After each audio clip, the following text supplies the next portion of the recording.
Perkenalkan, nama saya Nurulani Samiruddin, NIM 70600011835.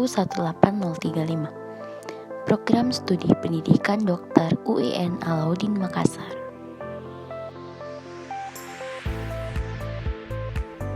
Hak asasi manusia.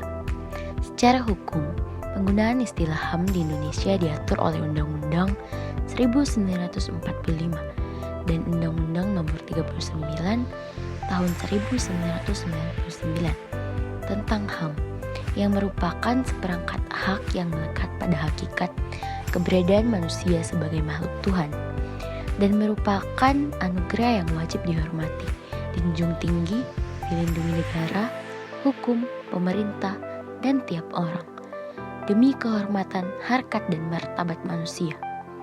HAM merupakan hak yang melekat pada diri setiap manusia sejak awal dilahirkan, yang berlaku selama seumur hidupnya dan tidak dapat diganggu-gugat oleh siapapun.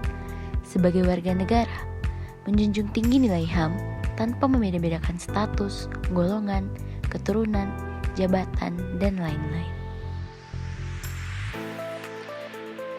Hak asasi manusia menurut Kamus Besar Bahasa Indonesia, yang mengartikan HAM dengan istilah hak dasar atau yang pokok. Secara umum, HAM dapat diartikan sebagai hak-hak dasar atau pokok yang melekat pada manusia, di mana tanpa hak-hak dasar tersebut, manusia tidak dapat hidup sebagai manusia. Menurut Leh Kevin, konsepsi mengenai HAM mempunyai dua makna dasar. Yang pertama adalah bahwa hak-hak hakiki serta tidak dapat dipisahkan menjadi seorang manusia hanya karena ia manusia. Hak tersebut merupakan hak moral yang berasal dari keberadaannya sebagai seorang manusia. Makna yang kedua dari HAM adalah hak-hak hukum baik secara nasional maupun internasional. Apa sih tujuan HAM? Hak asasi manusia atau yang dikenal dengan HAM penting sebagai alat untuk melindungi diri, melindungi orang lain dari kekerasan dan kesewenang-wenangan. HAM mengembangkan saling menghargai antar manusia. HAM mendorong tindakan yang dilandasi kesadaran dan tanggung jawab untuk menjamin bahwa hak-hak orang lain tidak dilanggar. Misalnya, kita memiliki hak untuk hidup, bebas dari segala bentuk diskriminasi. Tapi, di saat yang sama, kita memiliki tanggung jawab untuk tidak mendiskriminasi orang lain.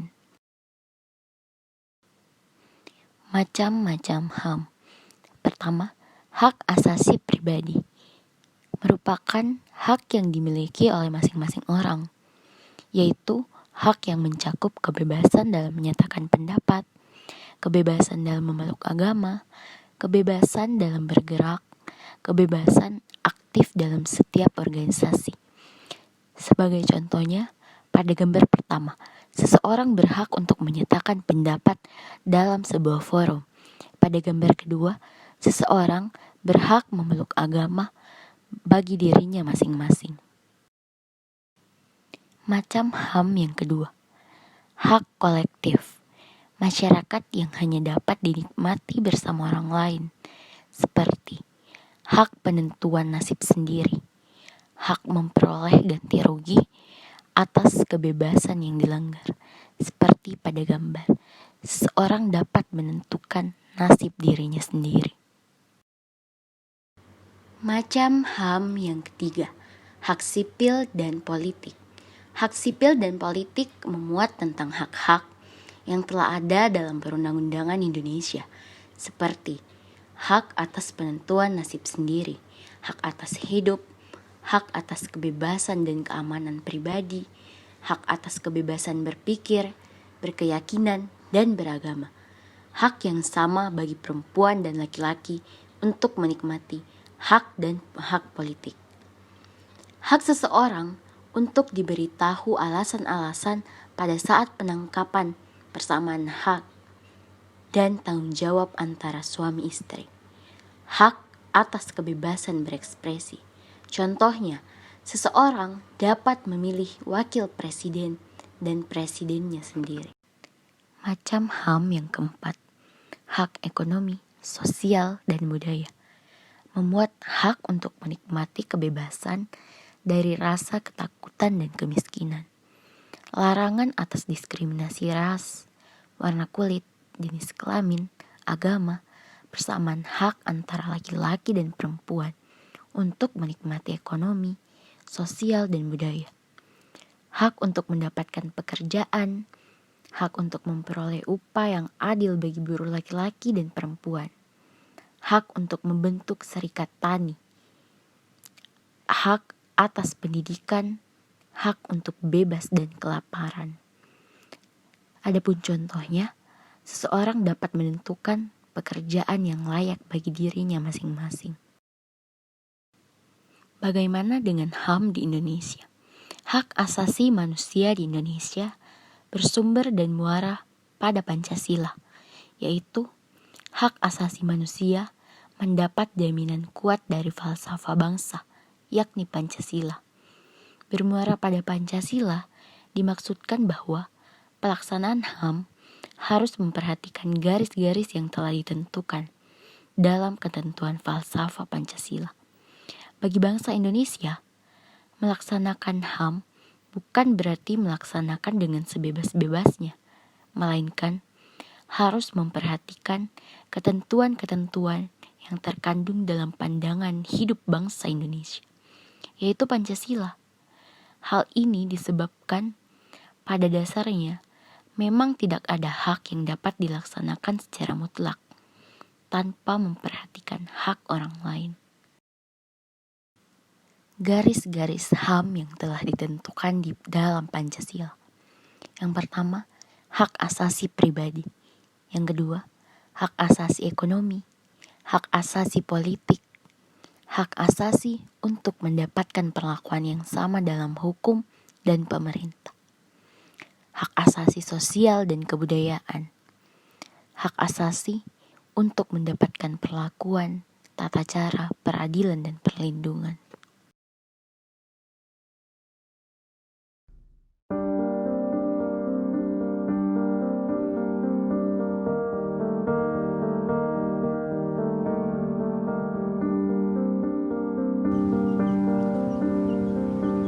Usianya baru 8 tahun, temukan dalam keadaan lebam, dan tak lama sang anak pun menghilang. 2 menteri ditolak saat bertandang, dan akhirnya ditemukan terkubur di dalam halaman. Sebuah kekejaman yang dilakukan orang jahat tiba-tiba menyeruak, mengusik, dan melampaui akal sehat.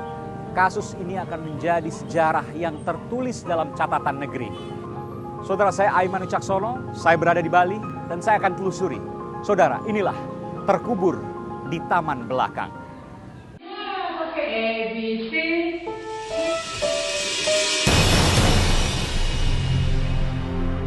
Gadis kecil cantik jelita. Lebih dari harta yang berharga selayaknya dijaga dan dirawat dengan penuh cinta. Namun sungguh malang nasibnya, hanya 8 tahun ia hidup di dunia. Seakan tak berharga nyawanya setelah 3 minggu dikabarkan hilang. Angelin ditemukan tewas terkubur di halaman rumahnya. Meringkuk, memegang boneka, dibungkus dalam kain dengan lilitan tali di leher. Angelin terkubur dengan luka memar hampir di seluruh bagian tubuhnya. Tak terbayang apa yang terjadi di penghujung ajalnya. Tak hanya luka memar, bekas sundutan rokok pun terlihat membekas di tubuh kecilnya. Kecurigaan aparat mengarah ke orang-orang terdekat. Seorang tersangka dijerat. Agus, pembantu keluarga Magawe, mengaku dengan keji membunuh gadis malang ini. Awalnya hanya mengaku mengubur jasad. Keterangan Agus berubah-ubah, bahkan hingga mengarah ke kasus pelecehan seksual. Terus bergulir, kasus Angelin dipercaya lebih dari sekedar pembunuhan biasa. Motif besar disebut-sebut melatar belakangi pembantaian gadis kecil ini. Keluarga terdekat menjadi orang yang dicurigai masyarakat. Siapakah otak di balik pembunuhan keji sang gadis kecil Angelin? Kenapa dengan tega mereka menghabisi nyawa seorang tak berdaya dengan begitu kejamnya?